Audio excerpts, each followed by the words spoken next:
Bonjour et bienvenue à Lumière du Monde, votre émission diocésaine. Salut Anne. Bonjour James. On a présenté la semaine dernière une nouvelle journaliste à CDQ.tv, Geneviève Côté. Oui, tout à fait. Et puis on la retrouve cette semaine dans un autre format, un vlog.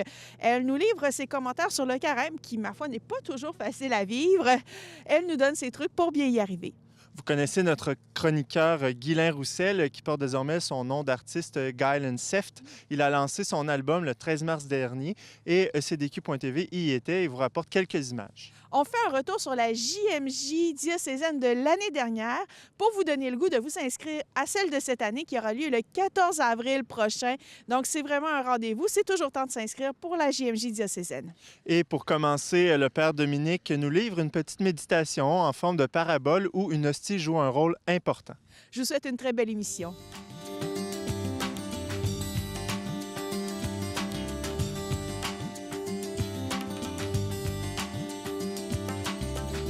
Aujourd'hui, la parabole de la petite hostie.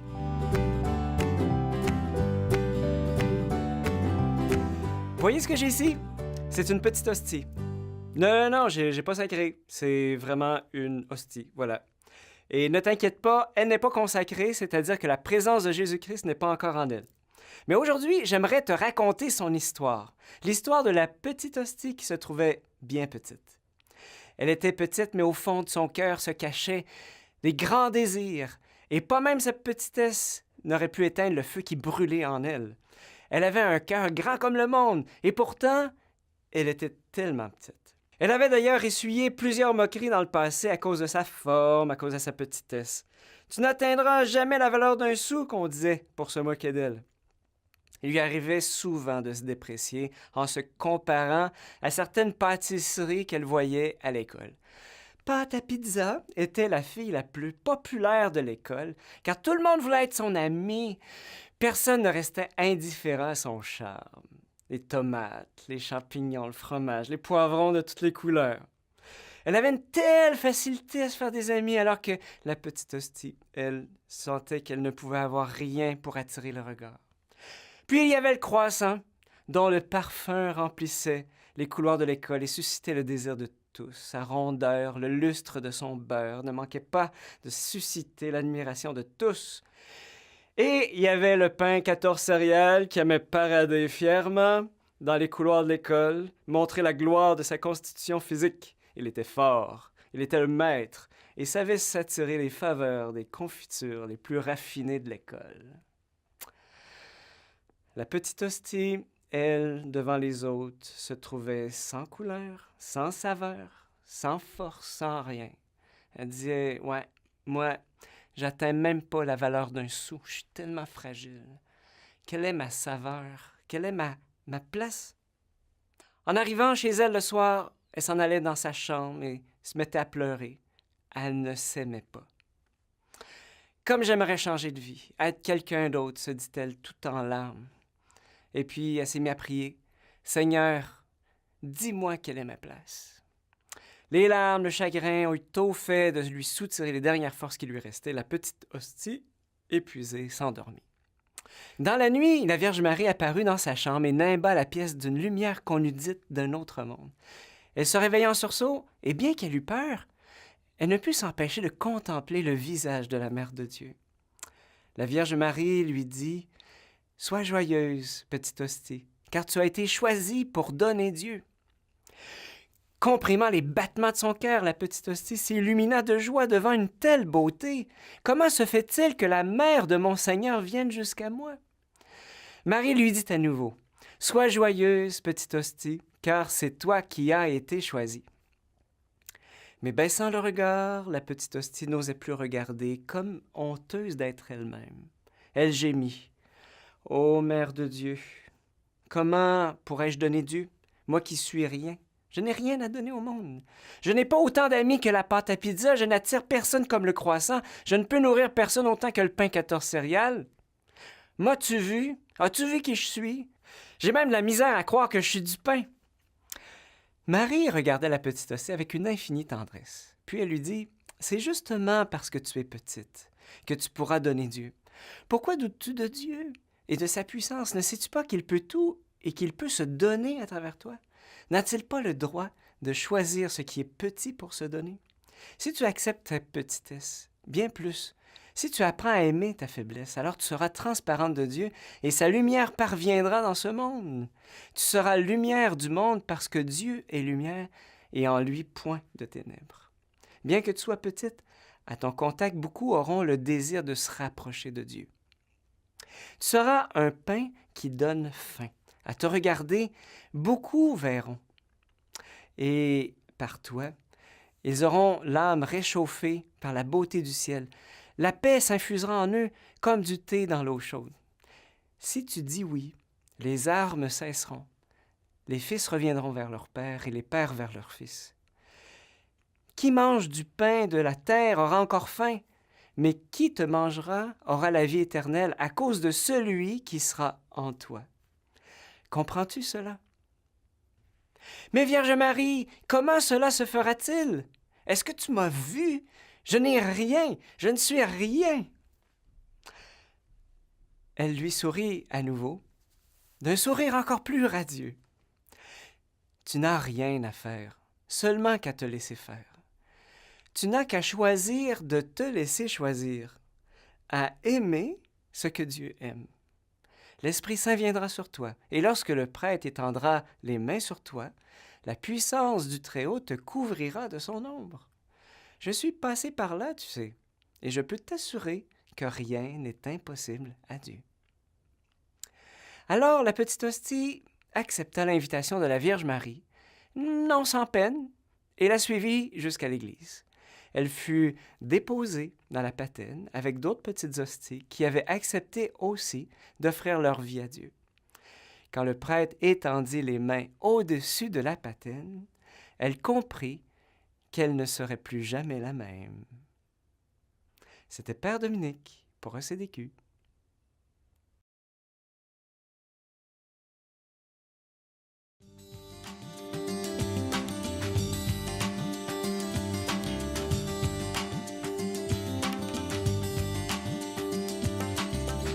Salut tout le monde, on est à la JMJ diocésaine 2018. Wouh! Diocèse de Québec, campus de l'Université Laval.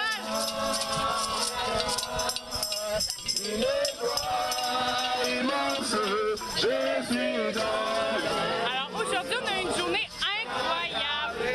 On a eu des enseignements, on a eu des échanges entre jeunes, avec les évêques, avec les jeunes, des moments de prière, c'était fabuleux. Et là, on s'apprête à conclure cette belle journée par une procession des rameaux qui culmine à la paroisse Saint-Thomas d'Aquin, tout près de l'Université Laval, pour une messe du dimanche des rameaux. Ça va être fantastique. C'est déjà une super belle journée. Le thème de cette année, c'était « Sois sans crainte ». Et en tout cas, à regarder les visages qui agitent des rameaux ici avec leurs mains pleines de joie, je vois pas beaucoup de crainte.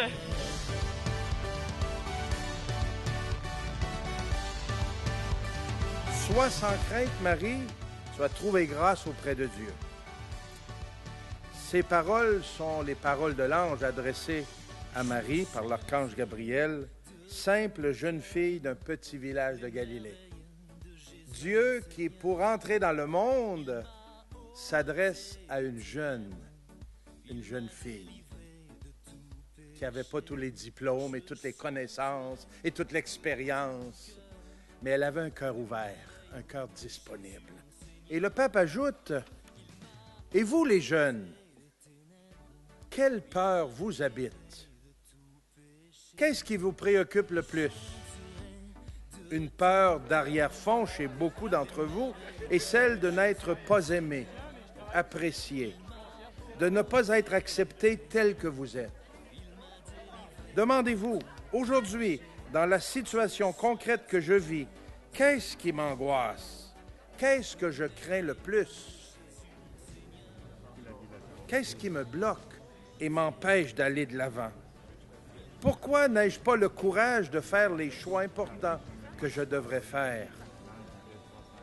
N'ayez pas peur de regarder franchement vos peurs, dit François, de les reconnaître telles qu'elles sont et de les prendre en compte. Chers jeunes, écrit François, être appelé par notre nom est donc un signe de notre grande dignité aux yeux de Dieu, de sa prédilection pour nous Et Dieu appelle chacun de vous par son nom. Vous êtes le tu de Dieu, précieux à ses yeux, digne d'estime et aimé. Accueillez avec joie ce dialogue que Dieu vous propose, cet appel qui vous adresse en vous appelant par votre nom. Notre vocation, c'est le chemin par lequel on est appelé à vivre sa vie. Mais c'est aussi un voyage par lequel on est appelé à la découvrir. En choisissant de se marier à l'Église, on a choisi de dire au Seigneur, on veut que tu sois avec nous. C'est qu'on soit avec nous dans notre couple, dans notre famille, dans tout ce qu'on aura à faire pour accomplir ta volonté. Je priais déjà avant, mais je priais pour demander à Dieu de m'aider dans mes études, dans mes amours et dans tout le reste. À partir de la mort de Jean-Paul II, je commençais à écouter. C'est plus fort que moi. Je priais Dieu en disant « Je t'écoute. Parle-moi, je t'écoute. » Gloire à toi, je veux chanter pour toi, esprit de procès. À toi, tu remplis l'univers, gloire à toi, Hosanna. Moi, j'ai beaucoup aimé l'adoration, puis le sacrement du pardon. L'ambiance, le groupe. Moi, j'ai trouvé beau le partage avec nos pasteurs. C'est aussi une autre sorte de préparation à ce qu'on va vivre au Panama. Pas trop lourd? Oh! Il se laisse porter. Ah, il se laisse. Oui, Jésus se laisse porter. Quand nous nous ouvrons à la grâce de Dieu, l'impossible devient réalité. Si Dieu est pour nous, qui sera contre nous? La grâce de Dieu touche l'aujourd'hui de notre vie. Vous saisit tel que vous êtes, avec toutes vos craintes et vos limites, mais elle révèle aussi les merveilleux plans de Dieu. Vous, jeunes, vous avez besoin de sentir que quelqu'un a vraiment confiance en vous. Sachez que le pape vous fait confiance, que l'Église vous fait confiance. Et vous, faites confiance à l'Église.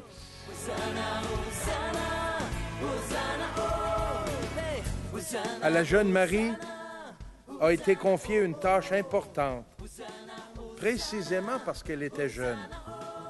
Vous, les jeunes, vous avez de la force.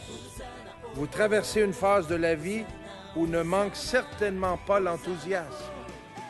Utilisez cette force et ces énergies pour améliorer le monde, en commençant par les réalités qui vous sont plus proches. Je voudrais que dans l'Église, vous soient confiées des responsabilités importantes, qu'on ait le courage de vous faire de la place et vous, préparez-vous à assumer ces responsabilités.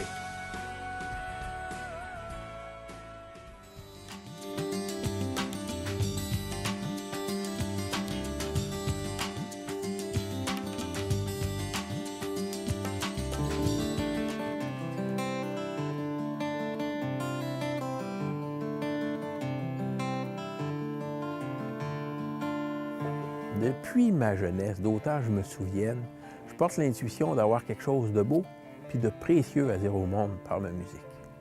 Je suis guitariste. Depuis que j'ai commencé à jouer, je fais de la composition. D'abord sur 2 cordes, ensuite sur 3, et ainsi de suite.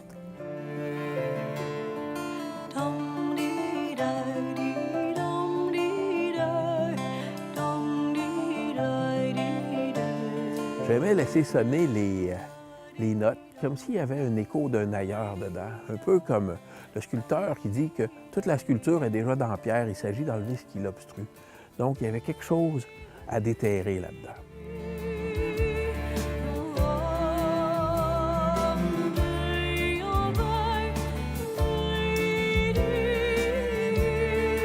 Les influences musicales, bon, j'ai écouté de la chanson française, du Elvis, du vieux rock, du heavy metal, j'en ai joué aussi. Après ça, je suis allé faire un cégep et un bac en musique. J'ai découvert de la musique vivante, magnifique, dont la polyphonie sacrée de la Renaissance, qui semble avoir une tension vers un ailleurs qui nous transcende, vers lequel on tend, une soif. J'ai écouté du Vivaldi, du Bach, qui est comme une cathédrale en musique. Ou aussi la musique celtique, comme le Renaud Mécanite, que j'aime beaucoup, ou du Yanni. Toutes ces musiques-là, ça a été un peu mes influences, le creuset dans lequel est née ma propre musique. Qui a sa couleur particulière, j'oserais dire, qui a sa propre personnalité.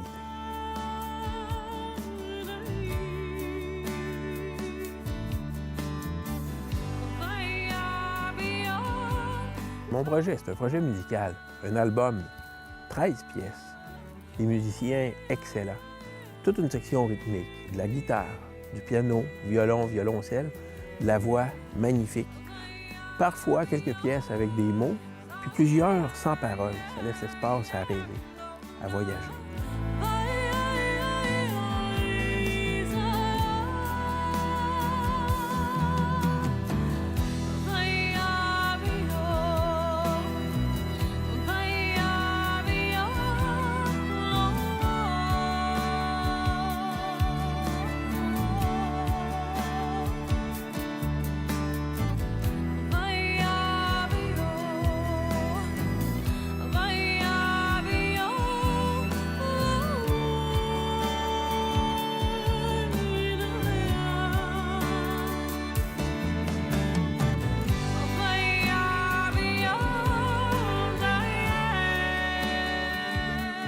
Ça s'appelle « Nostalgie de l'ailleurs ».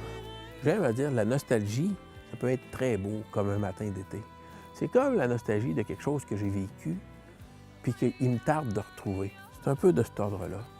J'aime à définir cette nostalgie de l'ailleurs, qui traverse un peu ma musique, comme la nostalgie du beau puis du vrai. La nostalgie d'où on vient puis vers où on va. J'aime à croire que c'est la nostalgie de Dieu qui nous habite.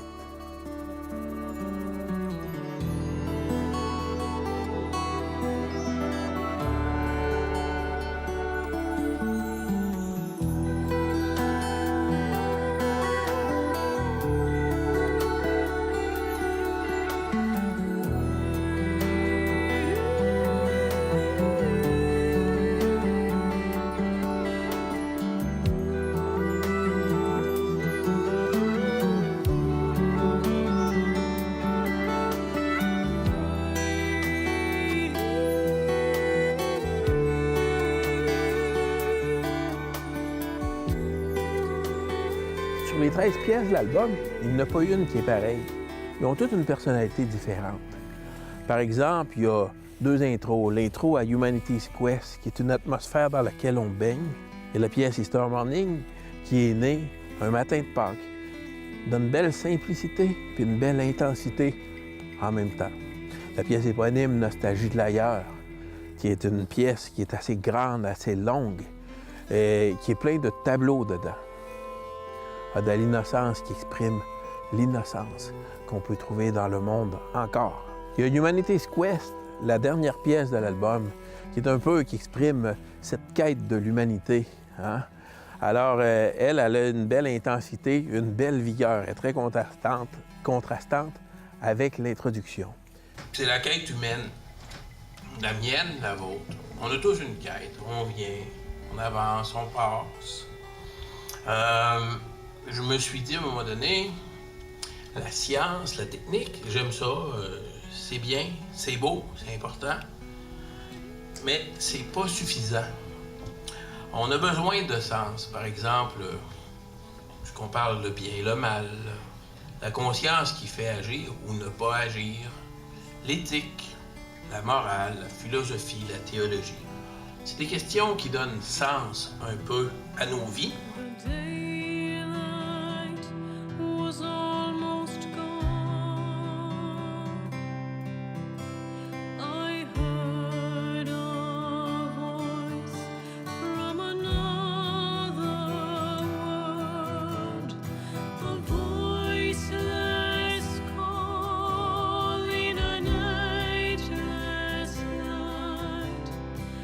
Let me beyond, still I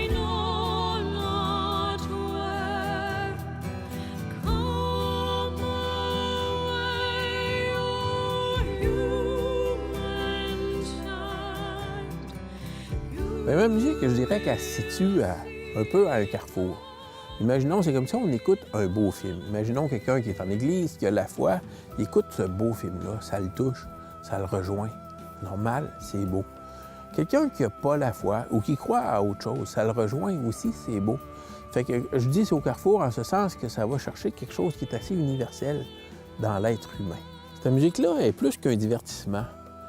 Je pense qu'on pourrait dire qu'elle est un peu une nourriture pour le cœur et l'âme. Elle va chercher quelque chose en nous qui tient de l'ordre de l'essentiel. J'ai fait ce projet-là, c'est bien simple, c'est parce que je le porte, parce que je le ressens par en dedans, parce que je trouve que c'est beau, parce que ça me rend vivant, parce que je pense que de le partager aux autres, ça peut juste donner du beau puis du meilleur dans le monde. Alors je l'ai fait comme par une conviction intérieure. Ça peut être quelque chose de favorable, écouter une musique comme ça, pour favoriser une réflexion ou un dialogue autour de Dieu. On met une pièce, qu'est-ce que ça évoque? Quel écho que ça va chercher chez nous? Puis voilà, le dialogue, la réflexion amorcée.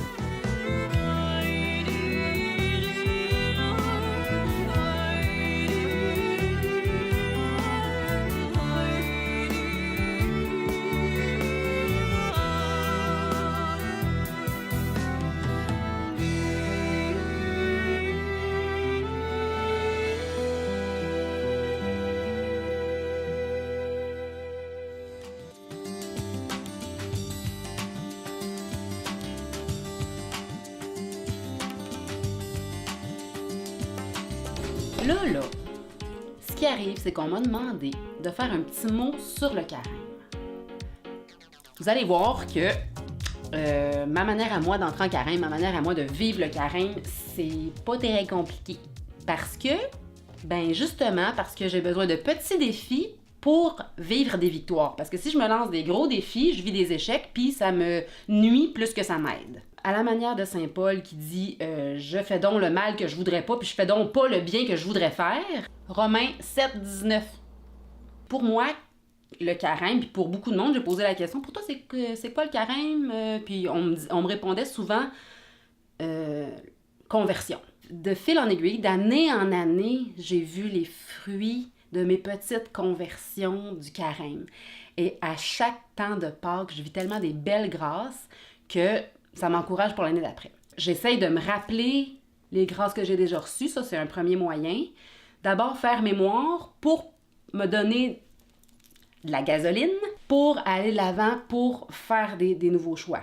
En fait, je suis la première bénéficiaire de l'espace que je donne à Dieu dans ma vie, parce que ça me rend meilleure, plus belle, belle de la bonté de Dieu, là, avec le même grand B pour beauté et bonté. C'est pas plus facile, là, mais bon, c'est encourageant. Moi, je me disais, qu'est-ce qui est à ma mesure cette année? Eh bien, sourire plus. Sourire! Sourire! Sourire! Un sourire? Ils n'ont pas aimé ça? Sourire plus. Ça fait plusieurs années que je me lance ce petit défi-là. Dans une file d'attente, par exemple, n'importe où, là. Être comme le grain de sel dans une recette, être comme le rayon de soleil dans une pièce, c'est par le sourire que ça passe, puis un sourire habité de la présence de Dieu, là. Mais avec les années, ce sourire-là est devenu aussi respiration. Oh Dieu, bébé, un petit sourire habité.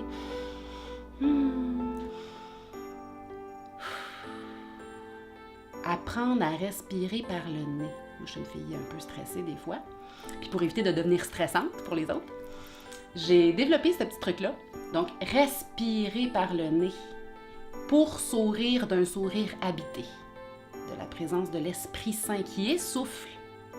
Qui est souffle. On est créé à l'image et à la ressemblance de Dieu.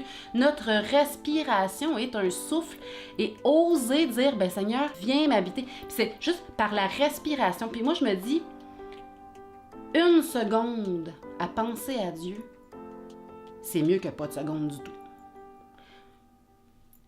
C'est vrai. Donc, respirer et sourire, ça vaut la peine et j'en suis convaincue. C'est tout petit mais c'est rempli. C'est tout petit, mais c'est rempli. C'est ce que je nous souhaite, un carême de petits défis bien remplis. Dieu, ce qu'il veut, c'est notre bonheur, notre beauté, nous habiter pour que on le porte dans le monde, puis c'est par des petites choses que ça se passe, comme dirait Thérèse. Là. Ça se passera pas dans des grands éclats de je sais pas quoi. Donc, il y avait ça, respirer, sourire, prendre le temps de regarder dehors. Le jour, la nuit, les étoiles, c'est tellement beau. Ça, c'est ma mère qui m'a appris ça. Oser regarder. Osons la beauté, osons la vie en Dieu dans des petites choses toutes simples. Et puis, bon carême.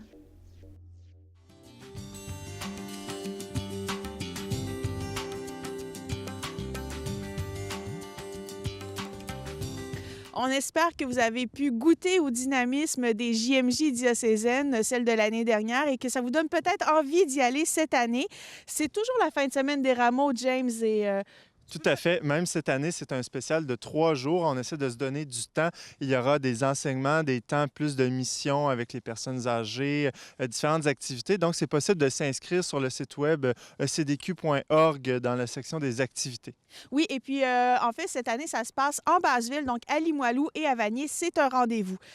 La semaine prochaine, à l'émission, on parle du pardon, de Teen Star et des chrétiens à l'école. À la semaine prochaine. Dieu nous sauve par son amour de miséricorde.